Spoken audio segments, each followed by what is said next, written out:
YouTube, what's going on? It's Matty B. Thank you guys for watching the channel. I appreciate it. It's been a few weeks, but we're back with some more DNQ POV footage from the GoPro Hero 11. This week from Unadilla, one of my favorite tracks on the circuit. This place is epic, super iconic, and all around just a really fun track to ride. It was pretty nice in the morning. Unfortunately for me, it was pretty fast, so I didn't have a ton of places to make up time on the two-stroke, but kind of had a feeling it was going to be a tough day for us. I messed up my good motor at Washougal whenever I blew all the coolant out of it, so we had to go back to the stock setup with just reeds and a pipe. So we were a little down on HPs, and I'm a firm believer that the right rider could have made it work, but unfortunately the right rider has not been yours truly lately. On top of that, I've been dealing with all the fatigue I've had going on just from all the solo driving, road tripping, and racing and traveling, etc. It's just been hard on the body. I have loved every bit of it, but it's been hard on me, so we've just been feeling a little bit run down. So I took a couple of weeks off during the break, didn't really touch the bike, just tried to rest up and come into Unadilla as fresh as I could.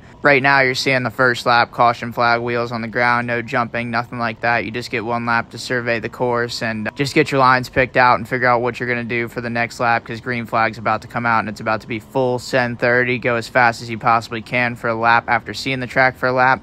And for me, I got to go even faster than I possibly can, because I haven't been making it lately, and at this one we had a bunch of Euros and different guys show up, so the competition's been really stacked. There was literally 3 seconds between 10th and 36th in practice, so it's been a tough uphill journey, but this is what it's all about. Struggle what made us. Without the bad days, the good days wouldn't be as good, and we've been struggling, but we're not giving up. No choice.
Fast lap attempt numero uno in the books. It was actually going pretty decent until I decided to do the accidental cross-up oppo whip to case combo on the step-up going on at the start straightaway.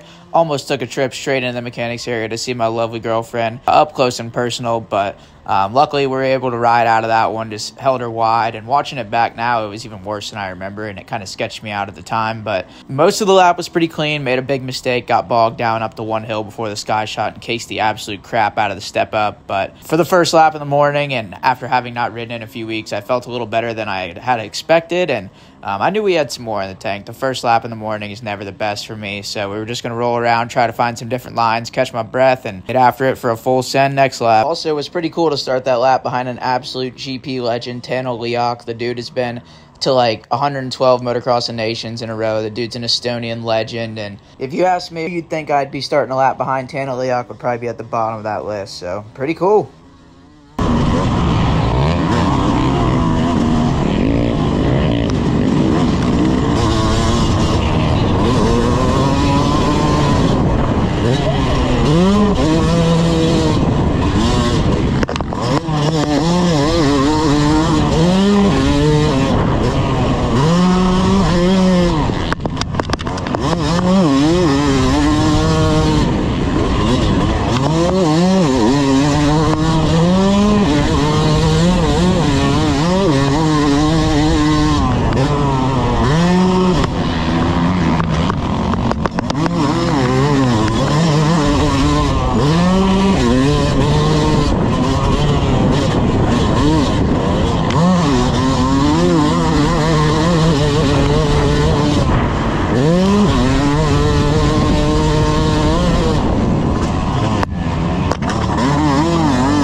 That lap was a little bit more well put together than that first one. Didn't really make any mistakes, and honestly felt like I was hauling the mail. Felt like I was pretty much freaking wide open for the entire lap, and didn't really know how much more I could get out of a lap. And then I come through the mechanics area the next lap, and my top pit chick, my lovely girlfriend, had P39 on the pit board with a 219, and I knew that was a little bit slower than the B practice already, and I just didn't know how I was supposed to go any faster than that. I felt like I had just ripped one off, and I still don't really know why this happens, what you're about to see, but I'll try to do a little bit of explaining after you guys watch this.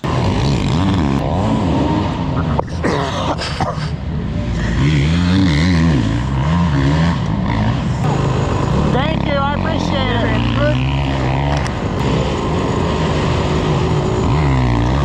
Thank you. Don't need any more? No, I'm okay. Thank you very much.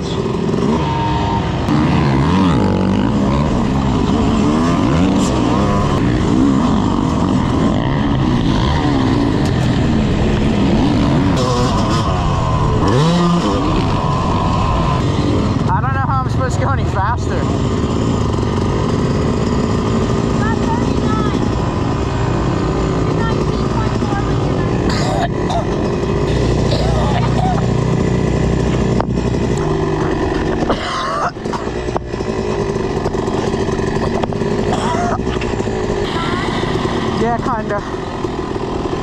So yeah, needless to say, that was the last fast lap we got out of the first practice, and that throwing up deal, it's kind of an issue I've had for a number of years. I never had any issues with like nerves, anxiety, anything, and then 2017 I got a pretty good concussion, and ever since then I've just kind of had some weird issues like the anxiety, even some depression type stuff, and I never had a single issue until that incident. And it even took me quite a few years to kind of put the pieces of the puzzle together to kind of connect the dots, you know, that's what was happening. So I think it must be the anxiety of possibly getting hurt, and along with the pressure of qualifying. And it really sucks because I've felt like I've done the best I possibly can to take the pressure off of myself for qualifying. I mean, obviously I'm going there to qualify. I don't want a DNQ. That sucks. But even when I haven't been qualifying, I've been making the most of it. I've been going and taking tons of footage and been trying to make money with my YouTube. So I feel like I've done everything I can to de-stress myself, and it must just be something deep. No matter how much I think I'm not stressing and tripping about it, I must be. And even you could hear my girlfriend, right, when she said I was 39th in my lap time, I started kind of heaving again. So I don't know what it is. I got to relax. I mean, I'm even on nausea medicine for this, and apparently it's not even working anymore. So I've gotten myself all spun out. Not really sure what the deal is. I've kind of regressed on it, but we're still staying in it and working on trying to come into this weekend with a better mindset. No choice.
Well, the track was a lot gnarlier, but that one actually felt like it started out pretty hot. And then I come up to that corner, and those guys were all waving the yellow flag. Like, there was a dude in a body bag laying right on the other side of the landing. Then I roll over it, and there's nobody there. And come to find out, it was Team Fried, El Hombre. Anderson goes down on that jump, and then he decides that he wants to be a flagger instead of a rider for the morning. He ripped the flag out of the flagger's hand and was waving the flag, almost got run over by a guy trying to get in the way. And he's out there freaking out. And, I mean, El Hombre, bro, I know you'd be ignoring the flag just as bad as everybody else. No choice. But, yeah, no need for me to get a clean lap in, Jason. We'll just stand on the track and be a flagger and block everybody else's lap. But I already know I've gotten in his way plenty of times, and I got 15 whole minutes to make a lap happen, so that's kind of on me if I don't make it work. But if you guys want to see the full exchange, go check it out. There's plenty of videos on Instagram on Moto Fails, I think. It's a pretty funny exchange, I ain't gonna lie.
sloppy lap in the books here in qualifying 2, and I actually started out that lap a little bit in my head because first practice I was faster than the kid in front of me, Bryce Shelley, so I kind of for a second had thought I'd screwed myself and I was starting a lap behind somebody that was going to hold me up just for the guy to totally drop me and run like 4 seconds lap faster than me that lap. So shout out to you, Bryce Shelley. You left me in the dust, but track was a little bit slower for almost everybody this practice, so it wasn't really in the cards for me to get a time that was going to make it, but I still did the best I could. Made a few mistakes and wasn't feeling great on the track, but it wasn't horrible. It's a fast field right now. I mean, we got Euros, we got Aussies, we got locals, we got them all. I mean,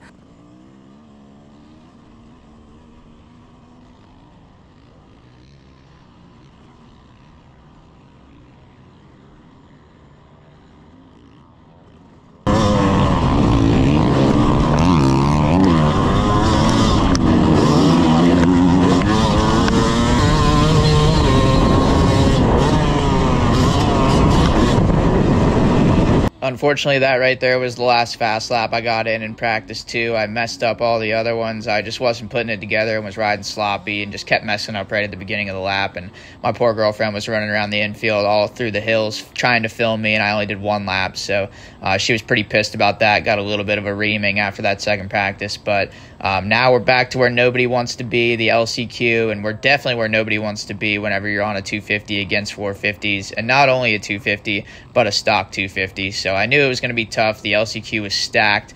There was a lot of talent in there, and I knew I was going to have to execute this start absolutely beyond perfectly to make this work. And unfortunately, this one was about over before it even started, as you guys are about to see here in a second.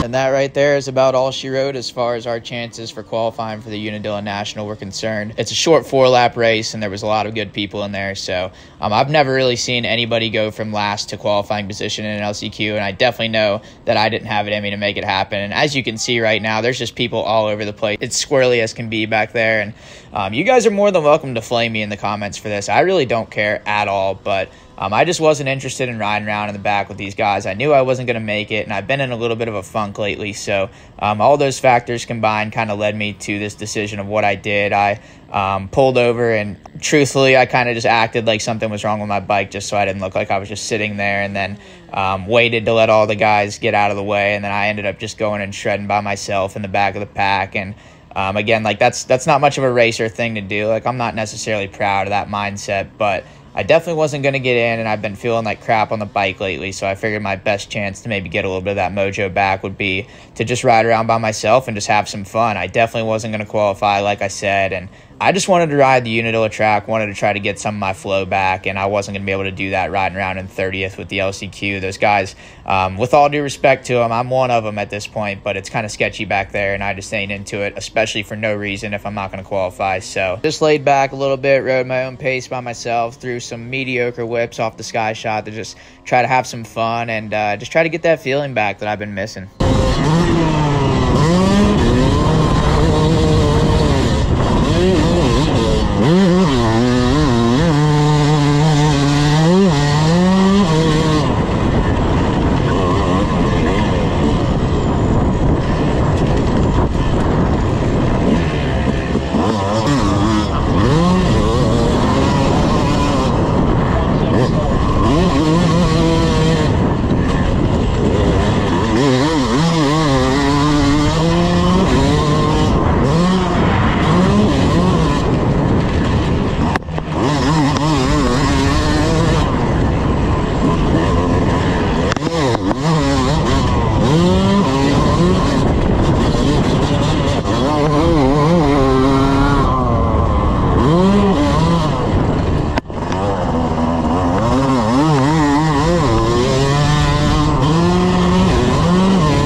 2023 failure run, done and dusted. 4th time DNQing. At this point, I'm starting to wonder if I'm even going to remember what it's like to qualify.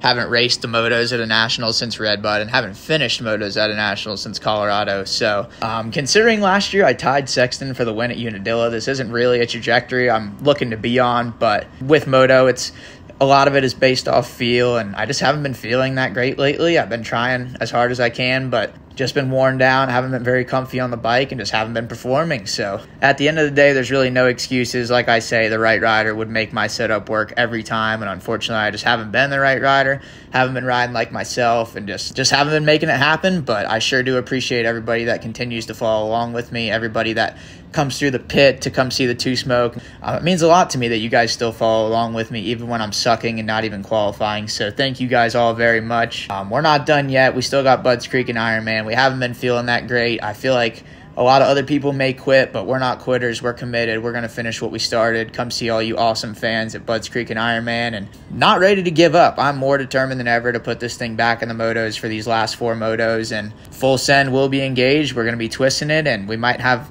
a couple extra goodies to get on the bike to get a little bit of extra horsepower for Budds and Ironman. So I'm looking forward to that, and I'll catch you guys at the next one.